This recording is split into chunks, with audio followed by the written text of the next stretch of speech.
नमस्कार मेरे प्यारे साथियों। तो कैसे हैं आप सभी। मैं उम्मीद करता हूं कि आप लोग अच्छे होंगे। तो दोस्तों आज हम लोग इस वीडियो में डिस्कस करने वाले हैं Edutoria current affairs practice test number 10। ठीक है दोस्तों, तो चलिए शुरू करते हैं आज का सबसे पहला सवाल से। टोटल सवाल करने वाले हैं 50 सवाल। ठीक है, सबसे पहला सवाल है आज का कि इजराइल में दूतावास स्थापित करने वाला पहला खाड़ी देश कौन बना है। तो वो बना है दोस्तों संयुक्त अरब अमीरात। याद रखिएगा कि इजराइल में दूतावास स्थापित करने वाला पहला खाड़ी देश बना है संयुक्त अरब अमीरात, जिसको हम लोग क्या बोलते हैं, यूएई।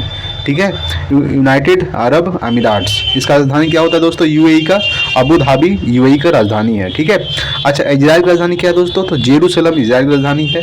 सबसे ज़्यादा यहूदी कहाँ पाया जाता है, तो इजराइल देश में पाया जाता है, याद रखिएगा। ठीक है, तो इजराइल में दूतावास स्थापित करने वाला पहला खाड़ी देश कौन बना, यूएई यानी कि संयुक्त अरब अमीरात। चलिए अगला सवाल देखते हैं। अगला सवाल आपके सामने है दोस्तों, सवाल है दूसरा नंबर कि शेर बहादुर देउबा हाल ही में किस देश के नए प्रधानमंत्री नियुक्त किए गए हैं। तो ये दोस्तों बना है नेपाल का। याद रखिएगा कि शेर बहादुर देउबा जो है ये हाल ही में नेपाल देश के नए प्रधानमंत्री के रूप में नियुक्त किए गए हैं। नेक्स्ट 3 नंबर कि भारत के किस शहर में एशिया का पहला राष्ट्रीय डॉल्फिन अनुसंधान केंद्र स्थापित किया जा रहा है। तो ये किया जा रहा है दोस्तों पटना में। याद रखिएगा कि भारत के किस शहर में, तो भारत के पटना में एशिया का पहला राष्ट्रीय डॉल्फिन अनुसंधान केंद्र स्थापित किया जा रहा है। नेक्स्ट देखेंगे अगला सवाल, 4 नंबर सवाल। 4 नंबर सवाल है कि फ्रेंच ओपन 2021 का पुरुष वर्ग का खिताब किसने जीता है। ये जो है दोस्तों नोवाक जोकोविच। याद रखिएगा ये कहाँ के रहने वाले हैं, तो ये सर्बिया के रहने वाले हैं नोवाक जोकोविच। तो फ्रेंच ओपन 2021 का पुरुष वर्ग का खिताब किसने जीता है, नोवाक जोकोविच। ऑप्शन नंबर बी हो जाएगा। अगला सवाल देखते हैं 5 नंबर सवाल। तो देखिए दोस्तों 5 नंबर सवाल है कि 11 जुलाई, अच्छा 11 जुलाई को क्या मनाया जाता है, तो विश्व जनसंख्या दिवस। याद रखिएगा कि 11 जुलाई को विश्व जनसंख्या दिवस मनाया जाता है। 11 जुलाई 2021 को मनाए गए विश्व जनसंख्या दिवस का थीम था, तो क्या था दोस्तों, the impact of the covid pandemic on fertility. याद रखिएगा कि 11 जुलाई 2021 को मनाए गए विश्व जनसंख्या दिवस का थीम क्या था, the impact of the covid pandemic on fertility. चलिए अगला सवाल देखते हैं 6 नंबर सवाल। 6 नंबर सवाल है कि जुलाई 2021 में आयोजित कोपा अमेरिका 2021 फुटबॉल टूर्नामेंट का खिताब किस देश ने जीता है। ये जीता है दोस्तों अर्जेंटीना। याद रखिएगा कि जुलाई 2021 में आयोजित कोपा अमेरिका 2021 फुटबॉल टूर्नामेंट का खिताब किस देश ने जीता है, ये अर्जेंटीना ने जीता है। ऑप्शन नंबर सी हो जाएगा। नेक्स्ट देखते हैं अगला 7 नंबर सवाल है कि विश्व का पहला देश कौन बना जिसने गोल्डन राइस के उत्पादन को मंजूरी प्रदान की है। तो ये दोस्तों बना है फिलीपींस। याद रखिएगा फिलीपींस की राजधानी क्या है दोस्तों, मनीला।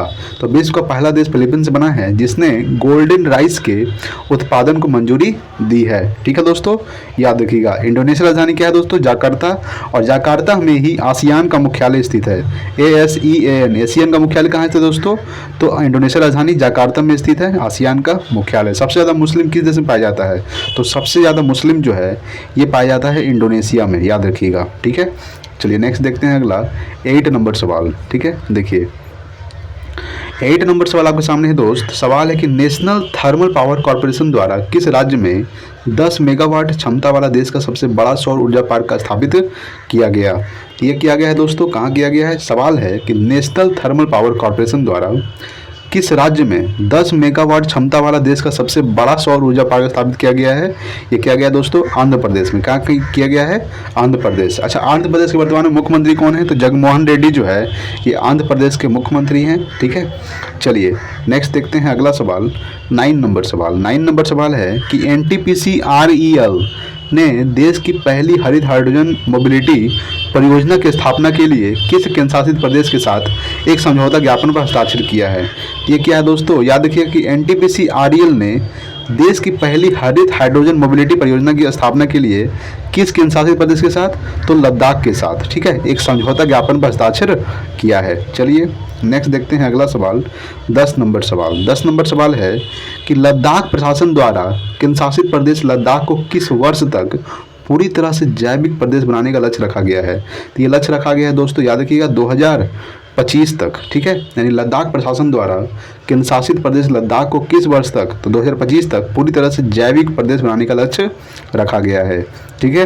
अच्छा, लद्दाख के वर्तमान में उपराज्यपाल कौन है दोस्तों?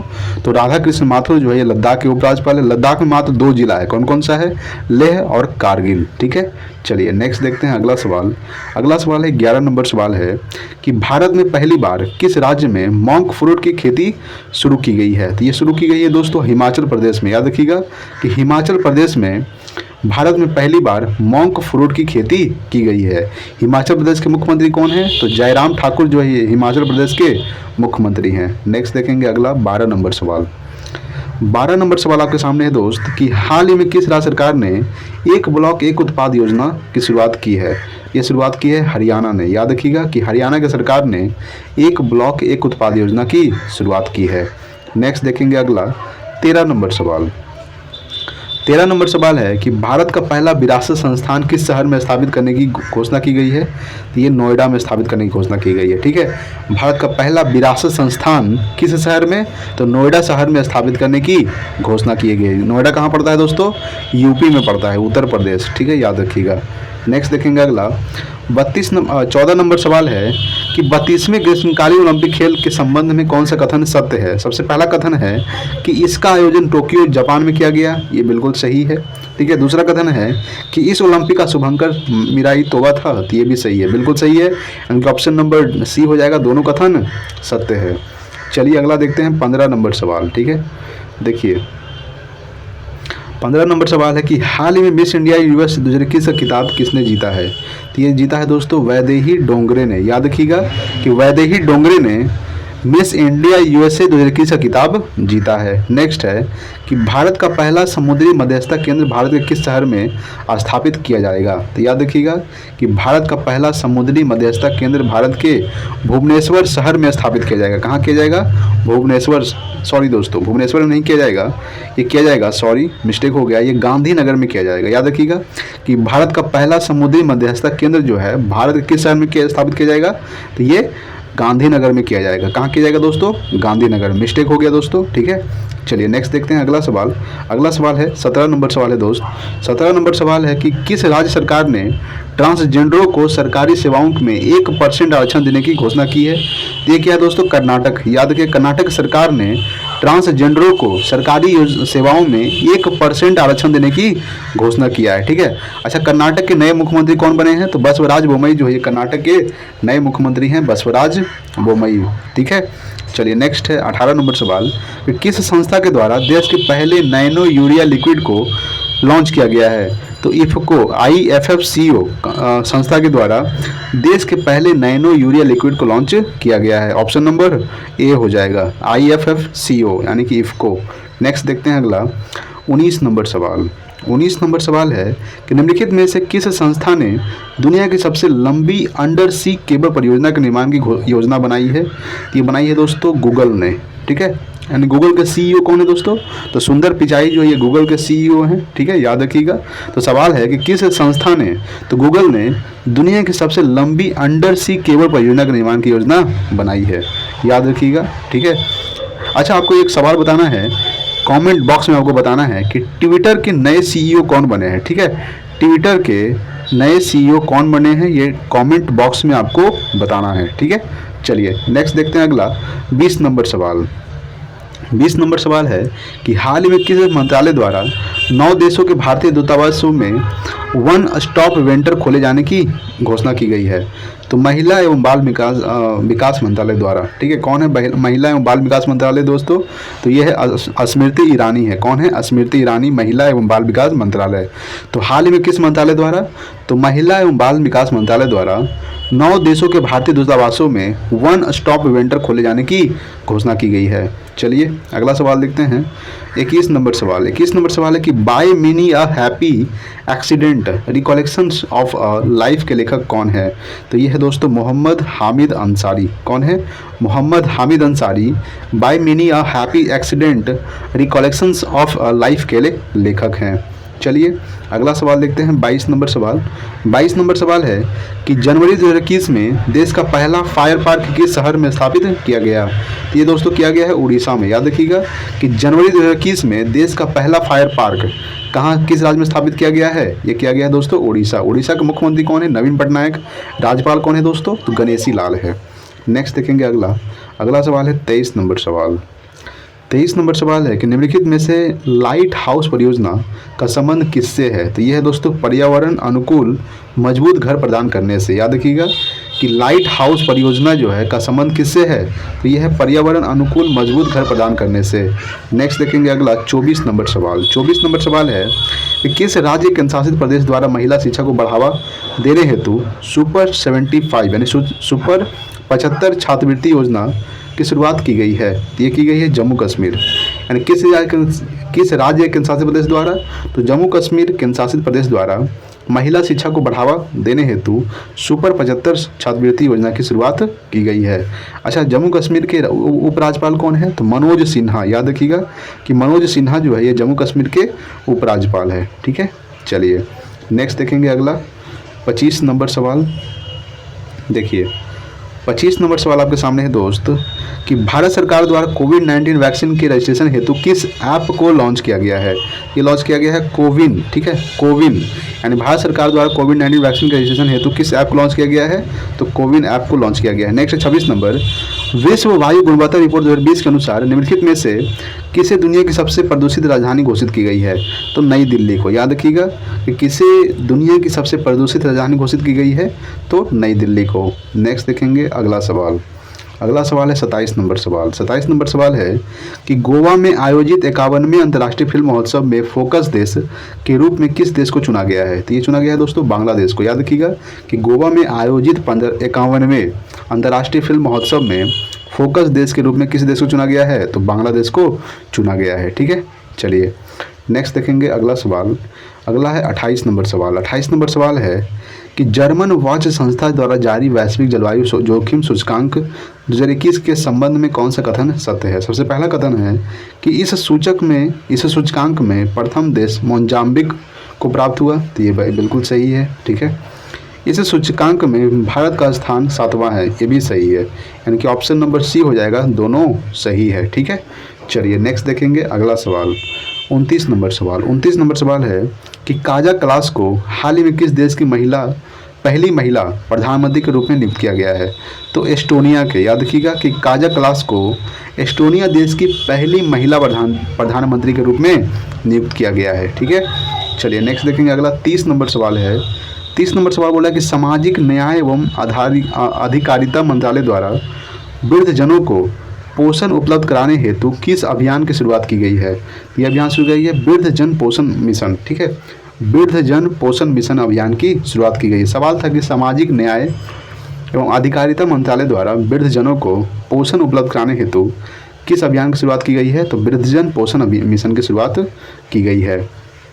ठीक है, अगला सवाल हम लोग देखने वाले हैं 31 नंबर सवाल। 31 नंबर सवाल है कि किस राज्य सरकार ने कोविड-19 वॉरियर मेमोरियल स्थापित करने की घोषणा की गई है? तो ये की गई है दोस्तों उड़ीसा सरकार ने। ठीक है, किस राज्य सरकार ने? तो उड़ीसा की सरकार ने कोविड-19 वॉरियर मेमोरियल स्थापित करने की घोषणा की गई है। उड़ीसा के मुख्यमंत्री नवीन पटनायक, राज्यपाल गणेशी लाल। ठीक है, अच्छा उड़ीसा का स्थापना कब हुआ था? 1936 को हुआ था। ठीक है, उड़ीसा का पुराना नाम क्या है दोस्तों? तो कलिंग जो है, कलिंग ये उड़ीसा का पुराना नाम है। ठीक है, चलिए नेक्स्ट देखें अगला 32 नंबर सवाल। गुजरात में निर्मित दुनिया के सबसे बड़े क्रिकेट स्टेडियम का नाम किस व्यक्ति के नाम पर रखा गया है? तो ये रखा गया दोस्तों नरेंद्र मोदी स्टेडियम। ठीक है, तो गुजरात में निर्मित दुनिया के सबसे बड़े क्रिकेट स्टेडियम का नाम किस व्यक्ति के नाम पर रखा गया है? तो नरेंद्र मोदी स्टेडियम। इसका पहले नाम क्या था? तो मोटेरा स्टेडियम था, अब क्या कर दिया गया है? नरेंद्र मोदी स्टेडियम। चलिए अगला सवाल देखते हैं 33 नंबर सवाल। 33 नंबर है कि भारत अपने किस पड़ोसी देश में सहतूत बांध यानी लालंदर बांध का निर्माण कर रहा है? तो अफगानिस्तान में। याद रखिएगा कि भारत अपने किस पड़ोसी देश में?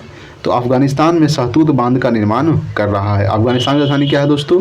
तो काबुल जो है अफगानिस्तान की राजधानी है और अफगानी अफगानिस्तान की मुद्रा है। अफगानिस्तान की संसद का क्या नाम है? तो शोरा। याद रखिएगा शोरा जो है ये अफगानिस्तान की संसद का नाम है। चलिए अगला है 34 नंबर सवाल कि हाल ही में जारी घोषणा के अनुसार जुलाई 2021 से एनडीजेसी किस कंपनी के मुख्य कार्यकारी अध्यक्ष बने? तो ये बने हैं दोस्तों सवाल है कि हाल ही में जारी घोषणा के अनुसार जुलाई 2021 से एनडीजेसी किस कंपनी के मुख्य कार्यकारी अध्यक्ष बने हैं? तो ये बने हैं दोस्तों अमेजन के। किसके बने हैं? अमेजन। ठीक है, यानी कि जारी NDJC किस कंपनी के मुख्य कार्यकारी अध्यक्ष बने हैं? अमेजन के। अगला सवाल देखते हैं। अगला सवाल है 35 नंबर सवाल। ठीक है, 35 नंबर सवाल है कि Dada Saheb Phalke international film festival award 2021 में किसे सर्वश्रेष्ठ अभिनेता का पुरस्कार दिया गया है? यह दिया गया है अक्षय कुमार को। याद रखिएगा कि Dada Saheb Phalke international film festival award 2021 में किसे सर्वश्रेष्ठ अभिनेता का पुरस्कार दिया गया है? अक्षय कुमार। नेक्स्ट देखें अगला सवाल 36 नंबर सवाल। 36 है कि किस राज्य के मुख्यमंत्री को Skoch chief minister of the year 2021 का पुरस्कार दिया गया है? तो यह दिया गया दोस्तों आंध्र प्रदेश के मुख्यमंत्री जगनमोहन रेड्डी को। ठीक है, Skoch chief minister of the year का अवार्ड दिया गया है। आंध्र प्रदेश के राज्यपाल कौन है? विश्वभूषण हरिचंदन जो है ये आंध्र प्रदेश के राज्यपाल हैं। ठीक है, अच्छा असम के मुख्यमंत्री कौन है दोस्तों? हेमंत बिस्वा शर्मा। उड़ीसा के मुख्यमंत्री नवीन पटनायक। मध्य प्रदेश के मुख्यमंत्री कौन है? तो शिवराज सिंह चौहान। चलिए अगला सवाल देखते हैं 37 नंबर सवाल। 37 नंबर सवाल है कि इसरो द्वारा जारी घोषणा के अनुसार चंद्रयान 3 को किस वर्ष प्रक्षेपित किया जाएगा? तो ये किया जाएगा दोस्तों 2022 में। याद रखिएगा कि इसरो द्वारा जारी घोषणा के अनुसार चंद्रयान 3 को किस वर्ष प्रक्षेपित किया जाएगा? 2022। इसरो का फुल फॉर्म क्या होता है? Indian space research organisation. इसका स्थापना हुआ था 1 अगस्त, ठीक है 15 अगस्त 1969 को। 15 अगस्त 1969 को इसरो का स्थापना हुआ था। इसरो को जो अध्यक्ष वर्तमान में के सिवन है। ठीक है, नेक्स्ट 38 नंबर सवाल है। 38 नंबर सवाल है कि फरवरी 2021 में किस खिलाड़ी को तीसरी बार एलन बॉर्डर मेडल दिया गया है? स्टीव स्मिथ को। याद रखिएगा कि फरवरी 2021 में किस खिलाड़ी को? तो स्टीव स्मिथ को तीसरी बार एलन बॉर्डर मेडल दिया गया है। ठीक है, नेक्स्ट देखते हैं अगला 39 नंबर सवाल। 39 नंबर सवाल है कि किस राज्य में विश्व की सबसे प्राचीन पशु जीवाश्म की खोज की गई है दोस्तों? तो मध्य प्रदेश में। याद रखिएगा कि मध्य प्रदेश में विश्व के सबसे प्राचीन पशु जीवाश्म की खोज की गई है। ठीक है, किस राज्य में? तो मध्य प्रदेश में। नेक्स्ट 40 नंबर कि किस राज्य सरकार ने डकैत संग्रहालय बनाने की घोषणा की है? तो ये मध्य प्रदेश की सरकार ने। याद रखिएगा कि मध्य प्रदेश की सरकार ने डकैत संग्रहालय बनाने की घोषणा की गई है। नेक्स्ट देखेंगे अगला 41 नंबर सवाल। 41 नंबर सवाल है कि फरवरी 2021 में आयोजित 82वां राष्ट्रीय टेबल टेनिस चैंपियनशिप में महिला एकल का खिताब किसने जीता? तो मनिका बत्रा। याद रखिएगा कि फरवरी 2021 में आयोजित 82वां राष्ट्रीय टेबल टेनिस चैंपियनशिप में महिला एकल का खिताब किसने जीता है? तो मनिका बत्रा ने जीता है। चलिए अगला सवाल है 42 नंबर सवाल है कि विश्व का सबसे बड़ा फ्लोटिंग सोलर प्लेटफॉर्म का निर्माण किस देश में किया जा रहा है? दोस्तों ये किया जा रहा है, याद रखिएगा कि विश्व का सबसे बड़ा फ्लोटिंग सोलर प्लेटफॉर्म का जो निर्माण है ये किस देश में किया जा रहा है? तो ये रूस में किया जा रहा है। कहाँ किया जा रहा है? रूस में। ठीक है, चलिए नेक्स्ट देखेंगे अगला सवाल 43 नंबर सवाल आपके सामने कि 2021 में 13वें ब्रिक्स शिखर सम्मेलन की अध्यक्षता किस देश ने की गई है? तो भारत के द्वारा। याद रखिएगा कि 2021 में 13वें ब्रिक्स सम्मेलन की अध्यक्षता जो है किस देश के द्वारा की गई है? भारत के द्वारा। ब्रिक्स में टोटल कितने देश थे? BRICS। टोटल कितने देश है? 5 देश शामिल। कौन सा? ब्राजील, रसिया, इंडिया, चाइना और साउथ अफ्रीका। साउथ अफ्रीका को कब शामिल किया गया है? 2010 को शामिल किया गया है। याद रखिएगा। ठीक है, अच्छा ब्रिक्स का पहला शिखर सम्मेलन कब हुआ था? तो 2009 को हुआ था। कब हुआ था दोस्तों? 2009 को ब्रिक्स का पहला शिखर सम्मेलन हुआ था। कहाँ हुआ था? रूस के यतिनबर्ग शहर में हुआ था। ठीक है, ब्रिक्स का स्थापना कब हुआ था? ब्रिक्स का स्थापना हुआ था 2006 को हुआ था। ठीक है, चलिए नेक्स्ट देखते हैं अगला सवाल 44 नंबर सवाल है कि हाल ही में विश्व स्वास्थ्य संगठन यानी कि WHO वर्ल्ड हेल्थ ऑर्गेनाइजेशन इसका स्थापना कब हुआ था? तो 7 अप्रैल 1948 को। ठीक है, 7 अप्रैल 1948 को WHO का स्थापना हुआ था। ठीक है दोस्तों, WHO का मुख्यालय कहाँ है? जिनेवा में। देखिए WHO, WTO और ILO ये तीनों का जो मुख्यालय है ये स्थित है जिनेवा में। याद रखिएगा। ठीक है, अच्छा WTO का स्थापना कब हुआ था? 1995 को हुआ था, 1995 में हुआ था। ठीक है, world trade organisation, international labour organisation, ठीक है ILO। हाल ही में विश्व स्वास्थ्य संगठन द्वारा किस उत्तरी अमेरिका देश को मलेरिया मुक्त घोषित किया गया है? तो अल सल्वाडोर को मलेरिया मुक्त घोषित किया गया है। चलिए अगला सवाल देखते हैं 45 नंबर सवाल। 45 नंबर सवाल है कि निम्नलिखित में से कौन सा राज्य केंद्र शासित प्रदेश जहां सभी सरकारी विभागों में इलेक्ट्रिक वाहनों का प्रयोग किया जाएगा? तो ये दिल्ली में किया जाएगा। याद रखिएगा कि जहां सभी सरकारी विभागों में इलेक्ट्रिक वाहनों का उपयोग किया जाएगा? तो दिल्ली के मुख्यमंत्री अरविंद केजरीवाल। ठीक है। नेक्स्ट है 46 नंबर कि हाल ही में जापान ने किस देश के सहयोग से भूरे कोयले से हाइड्रोजन उत्पादन शुरू किया है? तो ऑस्ट्रेलिया के सहयोग से। याद रखिएगा कि जापान ने किस देश के सहयोग से? तो जापान ने ऑस्ट्रेलिया देश के सहयोग से भूरे कोयले से हाइड्रोजन उत्पादन शुरू किया है। ठीक है दोस्तों। अच्छा, ऑस्ट्रेलिया की राजधानी क्या है? कैनबरा। याद रखिएगा। ऑस्ट्रेलिया के प्रधानमंत्री स्कॉट मॉरिसन जो है ये ऑस्ट्रेलिया के प्रधानमंत्री हैं।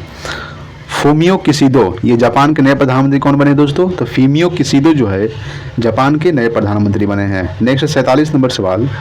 47 नंबर सवाल है कि कोविशील्ड तथा कोवैक्सीन के बाद भारत सरकार ने किस वैक्सीन के आपातकालीन उपयोग को मंजूरी दी है? तो याद रखिए कि कोविशील्ड तथा कोवैक्सीन के भारत सरकार ने स्पुतनिक वी वैक्सीन के आपातकालीन उपयोग को मंजूरी दी है। चलिए अगला सवाल है 48 नंबर सवाल। 48 नंबर सवाल है कि हाल ही में ईरान ने किस देश को फैजाबाद बी गैस परियोजना से बाहर कर दिया है? तो भारत देश को। याद रखिएगा कि ईरान ने किस देश को? तो ईरान ने भारत को फैजाबाद बी गैस परियोजना से बाहर कर दिया है। ठीक है। नेक्स्ट है 49 नंबर सवाल। 49 नंबर सवाल है कि निम्नलिखित में से किस मंत्रालय द्वारा सेहत ओपीडी पोर्टल लॉन्च किया गया है? तो ये किया गया है महिला एवं बाल विकास मंत्रालय द्वारा। सॉरी दोस्तों, ऑप्शन नंबर सवाल था। देखिए सवाल है 49 नंबर के निम्नलिखित में से किस मंत्रालय द्वारा सेहत ओपीडी पोर्टल लॉन्च किया गया है? तो रक्षा मंत्रालय द्वारा। ठीक है, यानी कि ऑप्शन नंबर डी हो जाएगा। रक्षा मंत्रालय द्वारा सेहत ओपीडी पोर्टल लॉन्च किया गया है। ठीक है। चलिए नेक्स्ट देखते हैं आज का सवाल, लास्ट सवाल 50 नंबर सवाल कि जैस्मिन हैरिसन हाल ही में अटलांटिक महासागर को पार करने वाले विश्व की सबसे कम उम्र की महिला बनी, उसका संबंध किस देश से है? तो ये है दोस्तों ब्रिटेन से। याद रखिएगा कि जैस्मिन हैरिसन हाल ही में अटलांटिक महासागर को पार करने वाले विश्व की सबसे कम उम्र की महिला बन गई है, उनका संबंध किस देश से है? तो ये ब्रिटेन की रहने वाली है। ठीक है दोस्तों, तो हमने सेट नंबर प्रैक्टिस 10 कवर कर लिया। ठीक है, और 50 सवाल को कवर कर लिए। अगर वीडियो अच्छा लगा होगा तो प्लीज़ लाइक कीजिएगा। अगर थोड़ी सी गलती हो गई तो दोस्तों उसके लिए सॉरी। ठीक है, थोड़ा सा मिस्टेक हो सकता है और अगली बार से मिस्टेक नहीं होगा। ठीक है, चलिए आज के लिए इतना ही। मिलते हैं अगले वीडियो में। तब तक के लिए जय हिंद, वंदे मातरम।